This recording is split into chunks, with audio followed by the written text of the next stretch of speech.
మొన్నటి వరకు నీకు 15,000 నీకు 15,000 నీకు 15,000 అంటూ జగన్మోహన్ రెడ్డి కానీ వైసీపీ నాయకులు కానీ భయంకరంగా చంద్రబాబు నాయుడు గారిని నిమ్మల రామనాయుడు గారిని ట్రోల్ అయితే చేశారు. మరి నిన్నటి నుంచి తల్లికి వందనం పడుతుంది. మీరు ఈ 36వ డివిజన్లో కొంచెం యాక్టివ్గా ఉంటారని తెలిసింది. ఎలా ఉంది ఇక్కడ స్పందన ఏదైతే తల్లికి వందనం పట్ట మొదలుపెట్టిందో? మా 36వ డివిజన్లో చాలా వరకు అందరికీ పడ్డాయి అండి, పెట్టుకున్న వాళ్ళందరికీ పడ్డాయి. కానీ జగన్మోహన్ రెడ్డి ఎక్కిరిచ్చాడు కదా, అందరికీ పడతాయి 15,000 అని అందరికీ వేసాడు. నీకు ఉన్న కళ్ళు సరిపోతే భారతిరెడ్డి కళ్ళు కూడా పెట్టుకొని మొత్తం కలిపి చూడు, నువ్వు అందరికీ పడ్డాయి. కావాలంటే నీకు ఏదైనా డౌట్ ఉంటే మీ అమ్మకు కూడా నీ బదులు మీ అమ్మకు కూడా పడ్డాయి అని చెప్పి ట్రోల్ చేస్తున్నారు. అది కూడా నిజమేమో చూసుకో. నువ్వు కూడా ఎల్కేజీ ఈకేజీ ఏమైనా చదువుకుంటుంటే అందరికీ చెప్పిన వాళ్ళందరికీ మా చంద్రబాబు నాయుడు వేస్తానన్నాడు. అందరికీ నలుగురున్నా కూడా పిల్లలకి అందరికీ డబ్బులు పడ్డాయి. అంటే ఇక్కడ ప్రధానంగా చూసుకుంటే కనుక ఎందుకనమ్మా మరి వాళ్ళు దాదాపు జగన్మోహన్ రెడ్డి కూడా ఎక్కడికి వెళ్ళినా సరే ఇదే వాదన, నీకు 15,000 నీకు 15,000 నీకు 15,000 అంటే ఆయన మీటింగ్ పెట్టుకున్నా సరే ఇంతే ఎగతాలు అయితే చేశారు. మరి ఇప్పుడు వాళ్ళ దగ్గర నుంచి స్పందన ఎలా ఉండబోతుంది అనుకోవచ్చు అంటారు? అంటే ఆయన వేయలేకపోయాడు కదా, ఆయన అందరికీ వేస్తాననే చెప్పాడు. భారతిరెడ్డి కూడా బయటకు వచ్చి నేను పిల్లలు ఎంతమంది ఉన్నా కూడా మేము ఇస్తామని భారతిరెడ్డి కూడా, నేను పద్దాకలు భారతిరెడ్డి అంటానికి కారణం ఎందుకంటే తను కూడా బయటకు వచ్చి చెప్పింది. మరి 15,000 వేయలేదు కదా, ఇప్పుడు ఎంతమంది ఉంటే అంతమందికి నారా చంద్రబాబు నాయుడు గారు మా సీఎం గారు వేస్తున్నారు. మా 36వ డివిజన్లో అందరికీ పెట్టుకున్న వాళ్ళందరికీ కూడా వచ్చినాయి. అంటే ఇక్కడ ఎందుకని ఏగపోవటానికి సంవత్సరం పట్టింది వీళ్ళకి, అది మేము ట్రోల్ చేస్తున్నాం కాబట్టి వేశారు అంటూ కొంతమంది వైసీపీ నాయకులు అయితే మాట్లాడుతున్నారమ్మా. అది నిజమేనా? వాళ్ళు ట్రోల్ చేస్తున్నారని వేశారా అనుకోవచ్చు అంటారా? లేదంటే కనుక ప్రభుత్వానికి ఇప్పటికీ ఏదైతే వేయటానికి టైం కుదిరింది అనుకోవాలంటారా? అసలు మేము వచ్చేటప్పటికే స్కూల్స్ తీశారు. ఖాళీ పెట్టె మాకు ఇచ్చారు. ఎక్కడ చేస్తారు? ఖాళీ పెట్టెలో నుంచి ఎక్కడి నుంచి వస్తాయి?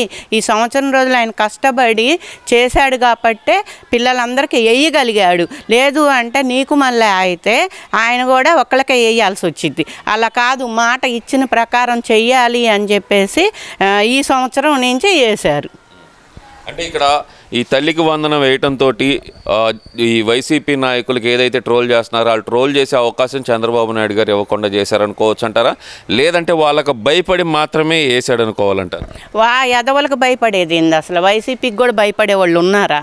ఇంకా అది కాదు, మేము చెప్పింది చెయ్యాలి కాబట్టి చేసి చూపించారు. ఆయన చెప్పడు, తొందరగా అన్నీ తెలుసుకొనే చెప్తాడు, చెప్పింది చేస్తాడు. అదొక్కటే ఆయనలో ఉన్నది. గట్టిగా పట్టుదల ఉంది అంటే చెయ్యాలి అంటేనే చేస్తాడు, చెయ్యగలిగితేనే చెబుతాడు. చెయ్యలేనప్పుడు అసలు ఆ పదం కూడా వాడాడు ఆయన. అంటే ఇక్కడ ఇంకో విషయం కూడా చూసుకుంటే కనుక మహిళలకు ఇస్తా అన్న ఫ్రీ బస్సు కానీ, లేదంటే రైతులకు ఇస్తా అన్న 20,000 కానీ, ఇంకో విషయానికి వస్తే కనుక 1,500 రూపాయల కాడికి ఏదైతే ఉందో ఇంకా ఇవ్వలేదు కదా, వాటిని ఎగ్గొడతాడు చంద్రబాబు నాయుడు అంటూ మళ్ళీ ఒక కొత్త వాదన అయితే తెర మీదకి తీసుకొచ్చారు. అది వాస్తవమే అనుకోవాలంటారు?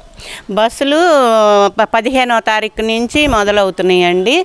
ఆయన చెప్పింది చేస్తారు, కాకపోతే క్రమంగా చేస్తారు. ఒక్కసారి రావటానికి లంకి బిందులు ఎక్కడన్నా తవ్వాలి. జగన్మోహన్ రెడ్డి అన్నీ నెత్తినేసుకొని వెళ్ళిపోతే ఎక్కడి నుంచి వస్తాయి? అందుకని క్రమంగా అన్నీ సర్దుకుంటా ఒక్కొక్కరికి ఏదైతే చెప్పాడో అవన్నీ చేస్తాడని ప్రజలందరికీ నమ్మకం ఉంది. వైసీపీ వాళ్ళకి తప్పితే కూటమి ప్రభుత్వానికి నమ్మకం ఉంది, ప్రజలకి నమ్మకం ఉంది, అందరికీ నమ్మకం ఉంది. ఖచ్చితంగా ఆయన చెప్పింది అంతా చేస్తాడు. అంటే ఇక్కడ ఇంకో విషయం కూడా అమ్మా, అంటే ఈ అమరావతి రైతుల మీద వ్యాఖ్యలు చేసిన దాంట్లో సమర్థించిన ఏదైతే కొమ్మినేని శ్రీనివాస్కి సుప్రీంకోర్టులో బెయిల్ లభించడంతో చంద్రబాబుకి ఎదురుదెబ్బ, ఇది ప్రజా విజయం అంటూ సాక్షి మీడియాలో కానీ వైసీపీ నాయకులు కానీ మాట్లాడటాన్ని అసలు ఎలా చూడాలంటారు? నిజంగానే వాళ్ళ నైతిక విజయం అనుకోవాలంటారా? లేదంటే ఆయన వయసును బట్టి బెయిల్ ఇచ్చారనుకోవాలంటారమ్మా? ఆయనకి బెయిల్ ఇచ్చాడు అంటే అది కారణం ఉండుండొచ్చు అని నేను అనుకుంటున్నాను. ఎందుకంటే ఆయన చాలా వరకు సమర్థించినా కానీ మధ్యలో ట్రోల్ అవుతుందేమో అని చెప్పడం కానీ లేదు అంటే నేను చూశానన్న కారణం చేతే మాకు కూడా కోపం వచ్చింది. బెయిల్ ఇచ్చారంటే ఆయన వయసుకి 70 ఏళ్ళు ఉన్నాయి, అది కూడా కొంచెం గ్రహించుంటారేమో. ఇప్పుడు వాళ్ళు ఇచ్చారు అంటే జడ్జీలు ఇచ్చారంటే ఊరకేమి ఇవ్వరు, ఏదో కారణం ఉండుంటుంది, అంతా చూసుకొని ఆయన అన్నది పట్టుకొని ఉంటారు, అందుకని ఇచ్చుంటారు అనుకుంటున్నాం. ఇక్కడ ఇదే కొమ్మినేని శ్రీనివాస్ గారు మరి గతంలో కూడా చూసామమ్మా మనం, చంద్రబాబు నాయుడు గారు అరెస్ట్ అప్పుడు కూడా 70 ఏళ్ళు ఉంటే అరెస్ట్ చేయకూడదా, చాలామందిని అరెస్ట్ చేశారంటూ ఆయన మాట్లాడిన సందర్భం చూసాం. ఇక్కడ మాత్రం ఆయనకు వయసు ఈ వైసీపీ నాయకులకి ఎందుకు గుర్తొచ్చింది అనుకోవాలంటారు? అది వాళ్ళకే వదిలేయాలి. మరి అన్న చంద్రబాబు నాయుడు గారిని వేసినప్పుడు ఆయనకి 73 ఏళ్ళు ఉన్నాయి, మరి మీరు వేశారు, నీకు 70 ఏళ్ళకే నా వయసుని చూడండి అని నువ్వు మాట్లాడుతున్నావు. అంతకుముందు వయసు ఏంటి, మాట్లాడితే చాలు కదా అన్న శ్రీనివాసరెడ్డి ఇప్పుడు అదే మాట మాట్లాడుతున్నాడు.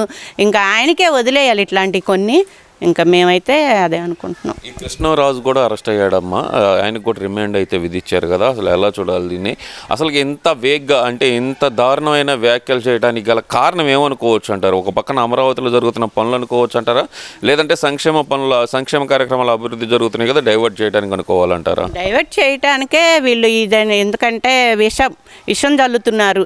అమరావతి అనేది డెవలప్ అవ్వకూడదు, ఇక్కడ గుంటూరు ప్రాంతంలో ఉన్నవాళ్ళు వీళ్ళు డెవలప్ అవ్వకూడదు, ఇదంతా కచ్చ పెట్టుకొని ఫస్ట్ నుంచి కూడా జగన్మోహన్ రెడ్డికి అమరావతిని చేయటం అసలు ఇష్టం లేదు.